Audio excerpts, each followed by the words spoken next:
Hi friends, स्वागत है आपका हमारे चैनल कराटे सर में। आज के वीडियो में हम बात करेंगे कि कराटे में किस तरह हम पैसे कमा सकते हैं और किस तरह इस फील्ड में हम आगे बढ़ सकते हैं और कराटे से किस तरह हम पैसा और नाम शोहरत सभी कुछ हासिल कर सकते हैं। तो इसके लिए मैं आपको कुछ 5 टिप्स दूंगा जिसको फॉलो करने पर आप बहुत ही अच्छे एक ट्रेनर, एक बहुत ही अच्छे कराटे टीचर बन सकते हैं।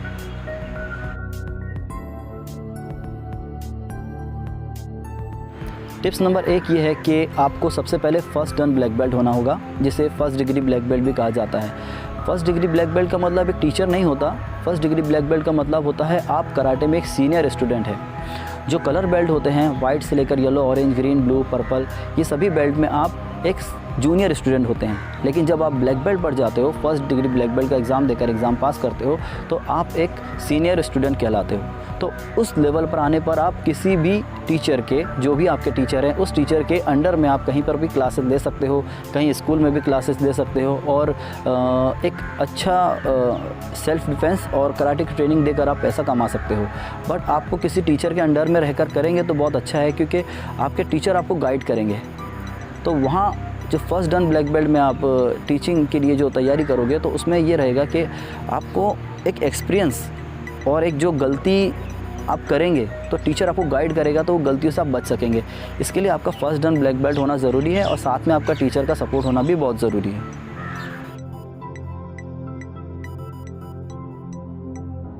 टिप नंबर 2, आपका खुद का पर्सनल डोजो या कराटे क्लास स्टार्ट करना। इसके लिए आपको सेकंड और थर्ड डन का एग्ज़ाम पास करना होगा, क्योंकि आप जब थर्ड डन ब्लैक बेल्ट हो जाओगे तो आप अपना कहीं पर भी अपना पर्सनल डोजो स्टार्ट कर सकते हो, जहां पर आप ट्रेनिंग दे सकते हो। और थर्ड डन के पहले अगर आप स्टार्ट करते हो तो आपको एक्सपीरियंस की कमी रहेगी, आपकी जो टीचिंग एबिलिटी रहेगी वो आप में नहीं रहेगी। तो इसके लिए फ़र्स्ट डन से लेकर थर्ड डन तक आपको अपने टीचर के अंडर में रहकर काम करना होगा।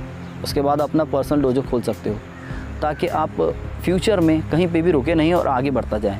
इसके लिए आपका थर्ड डन होना ज़रूरी है पर्सनल डोजो के लिए।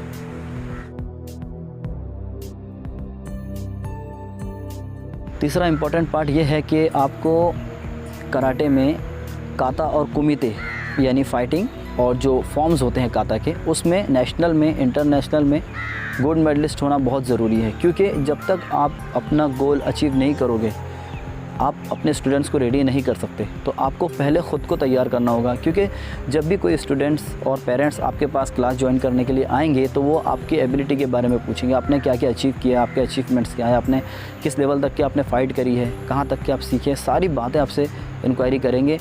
उसके बाद ही वो क्लास ज्वाइन करेंगे, क्योंकि आजकल के लोग बहुत ही होशियार हैं और होना भी चाहिए। हर चीज़ को देख करके, परख करके वो करते हैं। तो अगर आप इस लेवल पर नहीं हैं तो आप उनको इम्प्रेस नहीं कर सकते और आप में कॉन्फिडेंस नहीं रहेगा। अगर आप खुद उस लेवल तक के नहीं गए तो बच्चे को उस लेवल तक ले जाने का सवाल ही पैदा नहीं होता।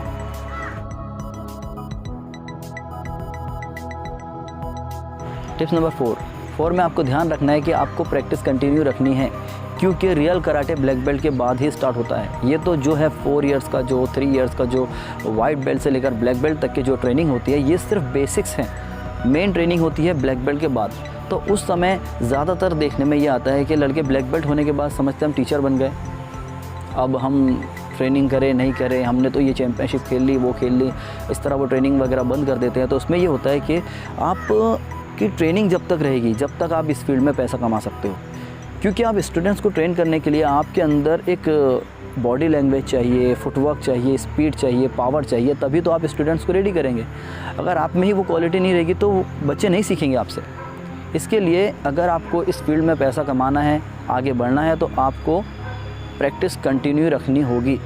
2 से 3 घंटे आप अपने आप को दोगे, आप आगे बढ़ोगे तो बच्चे आपको देख करके आगे बढ़ेंगे और वो सोचेंगे कि हमारे टीचर बहुत ही अच्छे ट्रेनर हैं, अच्छे फाइटर हैं, ट्रेनिंग अच्छी देते हैं, एक्टिव है। तो एक्टिव रहना, ट्रेनिंग को कंटिन्यू रखना बहुत ज़रूरी है इस फील्ड में पैसा कमाने के लिए।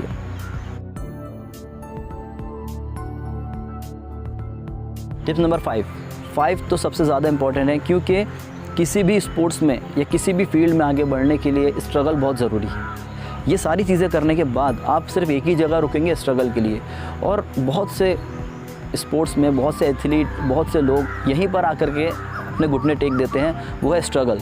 आपने क्लासेस स्टार्ट की, आपके क्लास में बच्चे नहीं हैं, आपने क्लास बंद कर दी, आप पर प्रेशर है, घर वालों का, पैसे चाहिए, खुद के लिए पैसे चाहिए, वो ज़रूरी भी है, लेकिन इस फील्ड के लिए आपको कहीं ना कहीं कुछ ना कुछ काम करते रहना होगा। अपने पर्सनल एक इनकम के लिए या घर वालों के लिए आपको 2 घंटे से 3 घंटे का वक्त सुबह में, शाम में कहीं ना कहीं अपने क्लासेस के लिए रखना होगा। बाकी सारा दिन आप कुछ ना कुछ काम कर सकते हैं, क्योंकि क्लास स्टार्ट होते ही लोग डायरेक्ट आपके पास आ गए और उन्होंने पैसा देना शुरू कर दिया, ऐसा नहीं होता। आपको अपना नाम पहचान बनाने में वक्त लगेगा।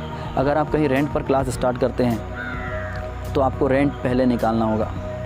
रेंट है, बिजली बिल है, सब चीज़ें आपको देनी होगी, तो इतना इजी नहीं होता। इसके लिए मैंने सबसे पहले टिप्स में कहा है कि आपको अपने टीचर के अंडर में रह कर के काम करना होगा। तो उससे ये होगा कि आपके टीचर के जो पर्सनल डोजोज़ होंगे, स्टूडेंट्स होंगे, वहाँ आपको सिखाना है, वो आपको एक अच्छा अमाउंट दे सकते हैं बिना किसी रेंट के।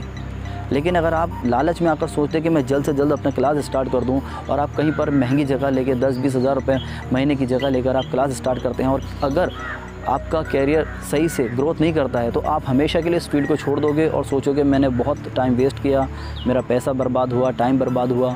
तो इसके लिए आपको ये करना होगा कि आपको अपना स्ट्रगल कंटिन्यू रखना होगा और पेशेंस रखना होगा। एक स्टूडेंट आता है तब भी आपको ट्रेनिंग कराना है, अगर स्टूडेंट नहीं आते तो आपको डोजो में पर्सनल ट्रेनिंग करना है, खुद को इम्प्रूव करना है, कुछ वक्त देना है, 2 महीने, 4 महीने, 6 महीने लगे तो 1 साल भी आपको देना है। जब तक कि आपके पास एक भी स्टूडेंट नहीं आता, आपको ट्रेनिंग करते रहना है। अगर आप वहाँ पर रुके तो पूरी मेहनत पर आपका पानी फिर जाएगा और फिर आप कुछ नहीं कर सकते। तो इसके लिए ये 5 टिप्स पर आप ध्यान दीजिए और कोशिश कीजिए कि एक अच्छा पहले प्लेयर बने, एक अच्छा स्टूडेंट बने, उसके बाद ही कराटे में पैसे कमाने की सोचें, क्योंकि ये कोई बिज़नेस नहीं है कि आपने कहीं पैसा लगाया और कमा लिया। इसके लिए आपको खुद को तैयार करना होगा, तभी आप पैसा कमा सकते हैं। उम्मीद है आपको वीडियो काफ़ी पसंद आया होगा। अगर आपको कोई भी जानकारी चाहिए तो आप मुझे कमेंट में मैसेज डाल सकते हैं, मैं उस पर वीडियो जल्द ही बना दूंगा। और वीडियो को ज़्यादा से ज़्यादा शेयर करें, क्योंकि कराटे में बहुत से लोगों को नॉलेज नहीं है, तो उनको इस चीज़ की जानकारी हो कि किस तरह इसमें कैरियर बना सकते हैं। तो ये 5 जो सिंपल सी मैंने टिप्स दी है, इसमें काफ़ी कुछ उन्हें नॉलेज मिलेगा कराटे को लेकर। तो प्लीज़ वीडियो को ज़्यादा से ज़्यादा शेयर करें, और अगर हमारे चैनल पर आप नए हैं तो प्लीज़ हमारे चैनल को सब्सक्राइब कर दें। Thank you very much, take care.